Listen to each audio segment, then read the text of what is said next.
안녕하세요, 아키윤입니다. 오늘은 철거에 대해서 이야기를 한번 해볼까 합니다. 철거. 저희가 평소에 철거라고 이야기를 보통 쉽게 많이 하는데 이게 최근에 그 해체라는 용어로 바뀌었습니다.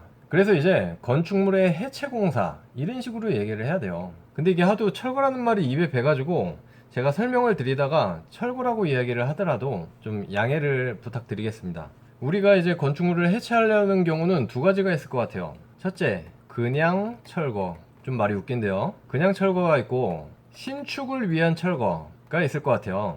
대부분이 이제 신축 철거에 해당이 될 것 같아요. 근데 이 그냥 철거나 신축 철거나 뭐 크게 다르진 않습니다. 이 철거를 할 땐 이제 직영으로 할 수도 있죠. 건축주가 이제 내가 직접 굴삭기, 그 포크레인들, 이런 장비들이나 이런 거 다 부르고 또 인부들도 직접 구해가지고 자기가 직접 할 수도 있겠죠. 또는 이제 철거 업체를 선정해서 업체를 골라가지고 이제 철거를 할 수가 있을 겁니다. 근데 저는 이 업체를 선정하는 것을 추천드려요. 철거 업체죠. 직영으로 할 수도 있지만 이 철거라는 것은 굉장히 그 안전에 민감하죠. 안전적인 요소가 중요해요. 건물을 부수는 일이다 보니까 사고도 많이 일어나고 있고, 그렇기 때문에 이 철거 업체를 아무래도 선정을 해야지 좀 뭔가 전문적으로 안전하게 철거를 할 수 있을 것이고, 뭐 신청을 한다든지 계획서를 작성한다든지 여러 가지 절차들이 있을 텐데 그런 것들에 대해서 오는 어려움도 분명히 개인이 할 때는 있을 거라 이 말이죠. 아무래도 번거롭겠죠. 그리고 직영으로 하더라도 가격 차이가 크게 나진 않을 것 같아요. 그래서 웬만하면 철거 업체를 선정해서 좀 쉽게 안전하게 가는 거를 저는 추천드리고 싶습니다.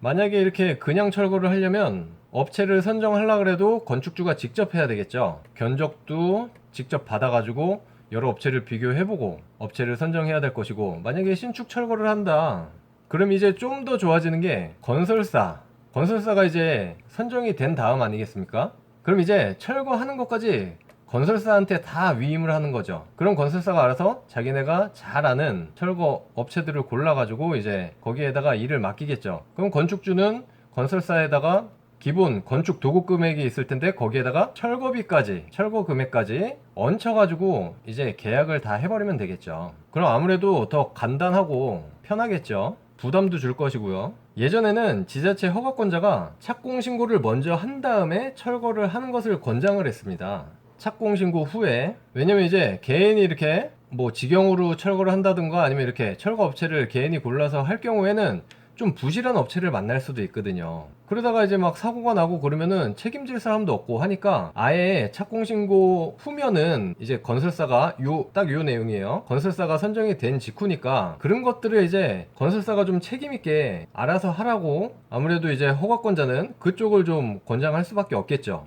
작년에도 이제 그 잠원동에서 철거 중에 사고가 났잖아요. 그래가지고 이제 거기에 대해서 굉장히 민감해졌죠. 그래서 이제 막 여러 기준들도 막 생겨나고, 아무튼 그래서 착공 신고 후에 해체 공사를 하기를 권장을 하다가 지난 5월에 건축물 관리법이라는 게 시행됐어요. 관리법이 시행되면서 해체 감리가 생겨났고요. 그리고 이제 허가제가 생겼어요. 그러면서 이제 신고와 허가가 분리가 된 거죠. 그 전에 이제 철거 업체가 간단하게 이제 철거 신청만 하고 뭐 계획서 같은 서류를 내가지고 거의 보고 수준으로 하고 그냥 철거를 진행했는데, 이런 사고들이 막 생기고 하다 보니까 이런 감리자도 생겨나고 이제 허가제도 생겨나고 이렇게 된 거죠. 우리 건물 질 때 건축사가 감리하듯이 마찬가지로 해체 감리를 해야 되고, 신축을 할 때도 허가 또는 신고를 하잖아요. 규모에 따라서 작으면 이제 건축 신고를 하고 크면 건축 허가를 내는데, 그것처럼 마찬가지로 이제 해체도 규모가 좀 있으면 허가를 받아야 된다 이 말이죠.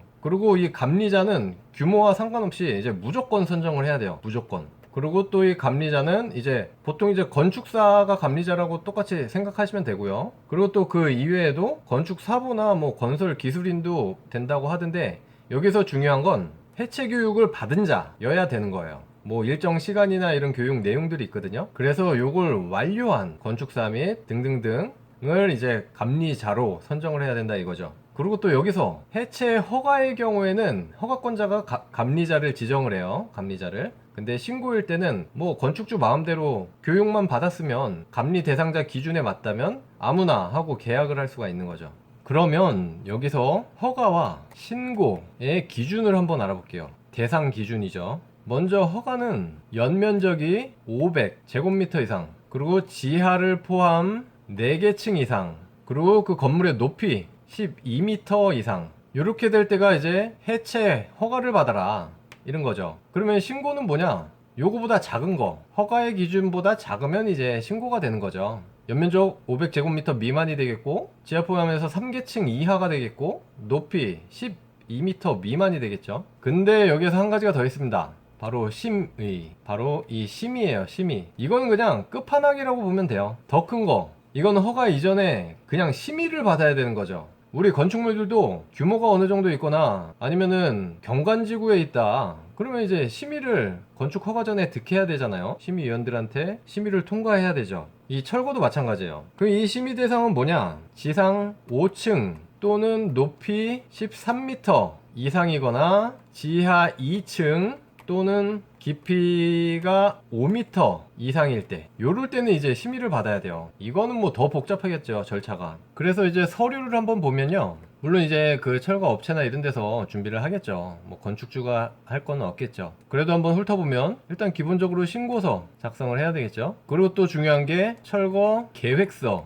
여기는 이제 감리자 날인. 이 철거 계획서가 뭐냐? 아, 자꾸 헷갈리는데 이제 해체 계획서가 되겠죠. 말 그대로 이제 계획서입니다. 그러니까 아무래도 철거를 하려면 가장 중요한 안전에 관한 것들을 어떻게 할 건지, 그리고 또 해체 공사의 방법을 어떻게 할 거냐, 그런 것들, 그리고 해체를 하면 뭐 폐기물들이 많이 나올 텐데 그것도 어떻게 처리할 거냐, 뭐 이런 계획들을 전반적으로 하는 건데, 근데 좀 복잡해졌어요.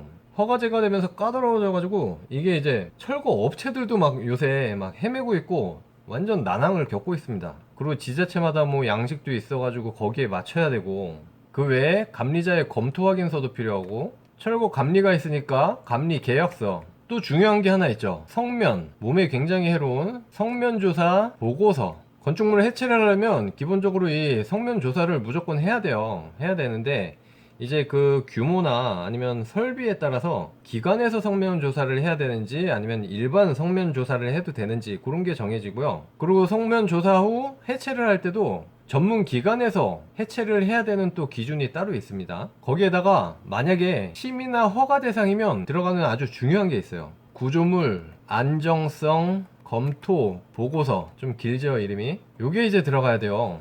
그래서 얘가 허가 또는 심의 대상일 때, 이거는 진짜 굉장히 좀 복잡해져요, 이게 들어가게 되면. 이거는 이제 보통 구조설계 사무실에서 하는데, 이런 물론 이제 해체 계획서에도 여러 가지 내용들이 있지만 안정성 검토 보고서에는 인적 건축물들과의 영향에 대해서도 굉장히 면밀하게 분석을 해야 되고, 거기에다 이제 그 기존 건축물의 콘크리트에 대한 강도 조사, 거기에다가 뭐 철근 배근 조사, 뭐 이런 것까지 굉장히 막 조사할 것들이 많아요. 그래서 직접 이제 현장에 나가서 그런 것들을 이제 장비로 이렇게 다 검사를 해가지고 그걸로 보고서를 만들어서 아, 문제 없다, 이상 없다, 이런 검토를 하는 거죠. 이게 근데 비용도 좀 많이 들더라고요. 아무튼 서류에는 기본적으로 이런 항목들이 있습니다. 근데 물론 이렇게 허가를 낼 때는 기본적으로 이 철거 업체에 대한 뭐 여러 가지 서류들도 막 들어갈 거고, 그 외에 이제 부수적으로 좀 필요한 서류들이 몇 있겠죠. 그 다음에 이제 방법에 관해서도 한번 알아볼게요. 해체를 하는 방법. 일단은 이것도 건축 규모에 따라 좀 달라요. 저층이냐 고층이냐. 그래서 뭐 한 3층 정도, 3계층 정도 돼서 땅에서 이렇게 1, 2, 3층 정도 있다. 그러면 굴삭기가, 흔히 말하는 이제 포크레인이 이 땅 아래서 이렇게 위에서부터 차례차례 깨부셔 나가는 거죠. 높이가 다니까 굴삭기. 근데 이제 건물이 한 4층 이상 된다. 그러면 얘가 팔이 안 닿겠죠. 아, 그리고 물론 이 전에 선행돼야 될 게 이제 골조만 남기고 나머지는 다 털어내야죠. 뭐 창호라든지 아니면 마감재라든지 아니면 기계 전기 설비들, 이런 것들은 다 털어내고 골조만 이제 남은 상태에서 3층이다 그러면은 이렇게 그냥 밑에서 부시고, 4층이 좀 넘어간다 그러면 사진을 보여드릴게요. 자, 이렇게 아래에서 포크레인이 부실 수 없으니까 높아서 이렇게 크레인을 통해서 좀 작은 굴삭기죠. 너무 크면 또 부담되니까 어느 정도 작은 굴삭기를 이렇게 지붕 위로 들어 올리는 거예요. 이 무거운 쇳덩이를 들어 올립니다. 이런 식으로 딴 현장인데 어쨌든 올라가는 거죠. 근데 그 전에 이 포크레인이 올라가서 위에서 한 층 한 층 부시고 내려올 텐데, 그러면 이제 구조적인 문제가 생길 수도 있으니까 이렇게 각 층마다 이렇게 잭 서포트를 다 설치를 해놔요. 그래서 포크레인을 올려 보낸 다음에 이렇게 물을 뿌려가면서 먼지 안 나게 이렇게 주변을 조금씩 조금씩 까 부셔서 이렇게 한 층 한 층 내려오는 거예요. 이해가시죠? 얘도 마찬가지죠. 위에서부터 까 부셔서 한 층 한 층 내려옵니다. 그리고 이렇게 포크레인 삽이 아니라 이렇게 집게를 끼고 이걸로 잘근잘근 깨면서 내려가는 거예요. 그러다가 이제 밑으로 어느 정도 내려왔다, 뭐 3층 이하로 내려왔다 하면은 제대로 큰 놈이죠. 이거 큰 굴삭기가 이제 위에서 남은 부분을 또 깨부시면서 내려가고 폐기물들 트럭에 실어서 운반하고 이런 식으로 이제 철거가 이루어지는 겁니다. 이렇게 안전관리하고 안내, 교통 안내하는 사람도 당연히 꼭 필요하고요. 자, 이 사진 많이 보셨죠? 제가 건축물의 공사 과정 설명하는 영상에서 썸네일로 썼던 이 사진인데 이렇게 높고 좁은 건물 위에 포크레인이 올라가 있어요. 이거 너무 아찔하지 않습니까 진짜? 아, 기사분 대단한 것 같고 합성은 아니겠죠 근데. 네, 아무튼 철거 과정 방법은 이러하다고 보시면 되고요. 지금까지 쭉 이제 그 해체에 대해서 설명을 해 드렸는데 정리 차원에서 이제 철거 과정을 한번 짚고 넘어갈게요.